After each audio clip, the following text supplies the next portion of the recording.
Do you want to know how you can switch your account in Google Gemini? If yes, then this video is specially for you. Hello and welcome to Tech AI. It's your host back again with yet another interesting tutorial video. In this video, I'm going to teach you how you can switch your account in Google Gemini.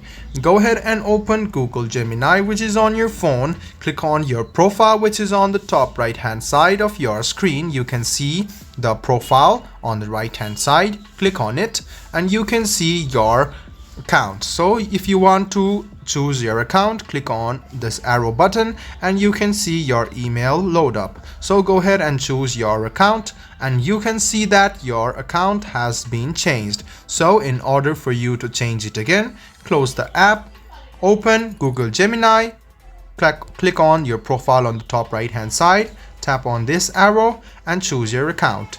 This way you can change or choose or switch your Google account in Google Gemini. I hope this video was helpful for you. If you still have any kind of confusion, please do mention us on the comment section down below. Like the video, subscribe to the channel and do hit the bell button for more. Hope to see you in the next video as well. Until then, goodbye, take care and make sure you enjoy.